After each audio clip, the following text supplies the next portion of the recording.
Hello everyone and welcome back to IMO Reviews. Today we are discussing The Thunderbolts. The Thunderbolts is the latest installment from the Marvel Cinematic Universe, in which the franchise's anti-heroes of the recent years team up to bring down a new foe. Those of you who know me well know that I have struggled with the MCU of late, apart from the odd film here and there, such as Deadpool and Wolverine. And even then, those good ones still come with flaws. But I can gladly say that there are some positives to talk about with this movie. A big one for me being the cast itself, that is very clearly led by Florence Pugh, and they all seem to be having a pretty good time with the roles that they've got. And I do think there's some pretty decent character development for Flo Pugh as well. It's just a bit of a shame that it's only for Flo Pugh. The other characters do very much fall by the wayside. And there are some pretty decent and enjoyable action set pieces pitted throughout the movie. They are well choreographed and each member of the team gets their time to shine. And they all do feel very different to each other, and in that regard I suppose they do complement each other. But I do have quite a long list of issues with this film.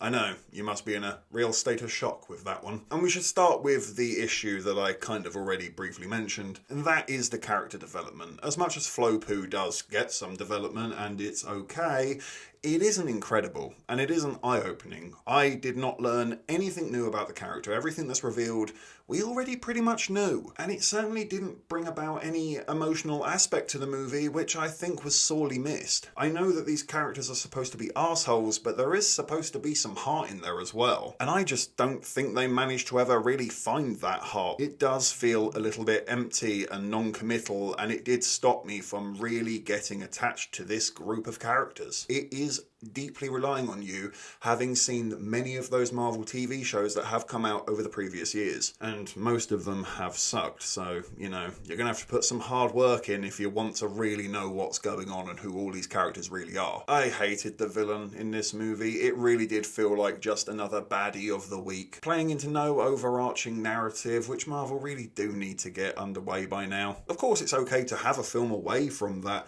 big main baddie, but when you're going through bad guys like hot dinners, it starts to lose its intensity and its threat or its fear. And I personally just thought the baddie sucked. I thought he was really boring, generic. I found most of his backstory and explanation to be vague. He's got a complete and utter gimmick of an ability which is so phoned in that it's actually been done before in this cinematic universe in one of its biggest ever films. They've just tweaked it slightly. It's so lazy. Talk about running out of ideas. It all just feels so inconsequential. I don't see the point in this. I don't see what the long-term plan with this is. I feel like Marvel are trying to have their cake and eat it. It's trying to pretend that the last phase of terrible movies has amounted to something of merit, so that they can just smash a new group together and start putting out more event movies and hopefully put bums in seats. It's all just another money ploy, and it's very obvious. All of your favourite anti-heroes coming together, like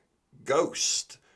Remember her? Yeah, I personally don't think it's going to work. This is not the most riveting characters from your cinematic universe. Nobody's queuing up for a Red Guardian figurine. It's so much money and bluster, and all of this is just to basically create Suicide Squad Part 3. And I can't speak for all audience members, but I for one am pretty much done and dusted with that idea, considering DC had ballsed it up twice already. Let's just not bother with it anymore. This already feels so late to the party. I thought the humour sucked. It sticks out like a sore thumb and it's incredibly eye-rolling. The story is so dumb and makes zero sense whatsoever. The second you stop and start thinking about this, yeah, it completely and utterly falls apart. It's underwhelming, and it's shoddily paced, coming in at just over 2 hours, which is shocking when you consider just how little this says or achieves overall. Dare I say, I was even bored at points of this movie. I'm going to give The Thunderbolts a 6 out of 10. Thank you for watching this review. Please be sure to hit that like button, hit the subscribe button if you haven't already, and please do hit the comment section as well. Have you seen The Thunderbolts? What did you think about it?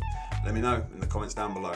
And of course, if you haven't had enough of this crazy ginger, you can always click on these suggested videos right here and get yourself lost in an IMO wormhole. But if not, take care, and I look forward to seeing you on the next review.